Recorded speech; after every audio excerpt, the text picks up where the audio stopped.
The Cowboys' preference to be prudent with the cap, costing them a chance to build great teams.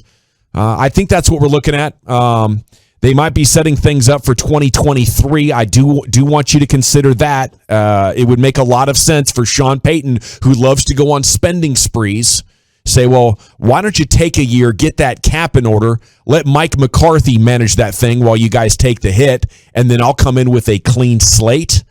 I think that's one possibility. I also think it could signal big picture that we're looking at a team now officially in transition. And they'll never say the word rebuild, but not spending money at a team that appears built to win now to not keep it together, what else makes that make sense? They're going into a little bit of a rebuild to get their cap in order, Brian. I think that's what we're looking at. Rebuild or retool? Yeah, a retooling. I just want to make sure that a rebuild would be getting rid of everybody. That's right. Yeah. Well, I'll call it a Cowboys rebuild. It's the closest thing they'll ever do. I'll tell you what. I just think this is a bad mismanagement of what they were doing. I think they talk about spreadsheets and being ahead of the game and all that, and I think they realize now they made a bad deal with Zeke. I think they've tried to keep some things. They were late to the switch on Dak Prescott. I mean, there is just a lot of things that are lining up right now that this front office just jacked this thing completely up. Oh, they're going to love that on the text. Yeah, I can hear them coming in already. But it's the truth. You heard my rant earlier about having 21 unrestricted guys, and I get it. The 1-year deals, they have a lot of those of guys they've signed and filled in. But man, come on. You made Dak Prescott a $40 million quarterback.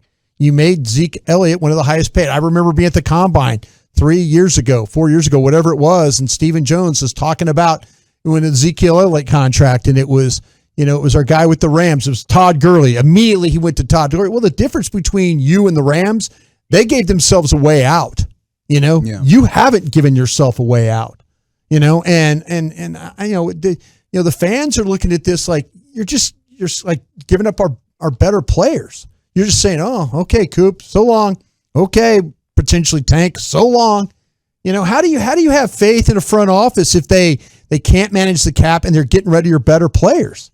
How do you have any faith? No, I think that's a strong take that this is just the culmination of a bunch of mistakes, and now they're trying to clean up their mess. This is not clearing the decks. This is not trying to get. No, this is just like we made so many mistakes along the way that we're paying for it now. Is what we're doing. We're not trying to focus on 2023. 78-year-old owner out there. Do you think he has time for 2023? Hell no, he doesn't. Hell no. He's probably looking at Steven and those guys over there like, so tell me what we're having to do with this cap now? How are we doing this?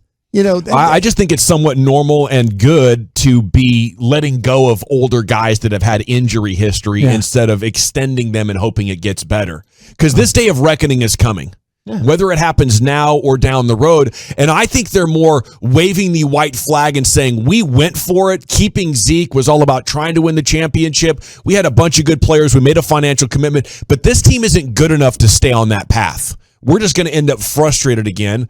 So we have to do a little bit of a rebuild because this team isn't good enough making our cap horrible in the coming years.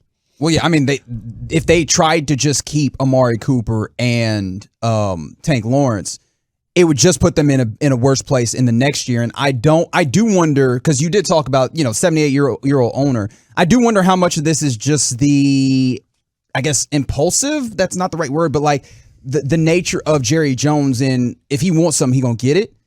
And you really piqued my interest, Dawson, earlier today when you spoke to the idea of maybe this is something to set up or is maybe some level of bait in the water for Sean Payton. Yeah. Because we do know that the owner has a big infatuation with that particular coach. And I could easily see it. You could sell me on the idea that they're like, look, we're going to still try and have a good roster, but maybe we want to make sure that we have a comfortable enough cap situation that if Sean Payton's available next year, we can give him something that he wants to see.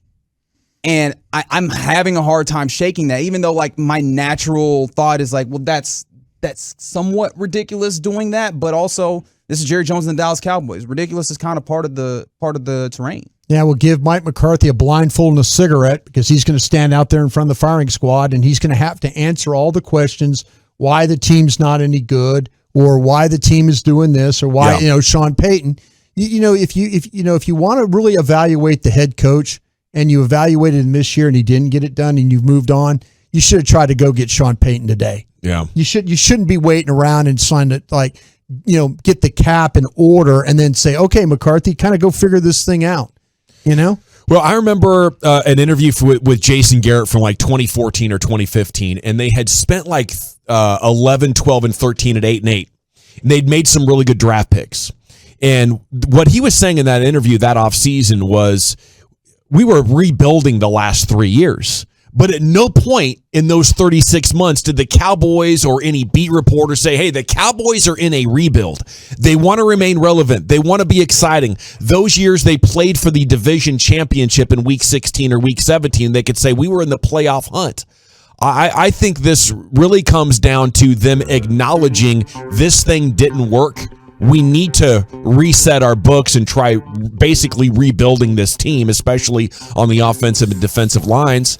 And, maybe we can be competitive in the meantime. It's starting to get that similar type of vibe. And at that time around, they were letting guys like Mark Colombo and Flozell Adams go, and Brady James and Keith Brooking go. And here these veterans left the team, and the fans are like, well, how are you going to compete in 2010 if you don't have Flozell Adams? That really wasn't the plan. The plan was to incrementally rebuild on the fly, maintain your ability to have amazing TV ratings, because we're relevant every single week. We're not playing meaningless games, not taking that big spiral down to 3-13 type of seasons. And it feels similar right now, but the decision to not let Tank go is just absolutely sent a shot through this fan base. And on the tail end of the Amari Cooper news last week, I don't think people want to hear it. They want to hear we're going for it this year and doing whatever it takes to get the job done. I think the Cowboys have maybe gone too prudent, though. Maybe that's what we're looking at right here. They've gone too conservative.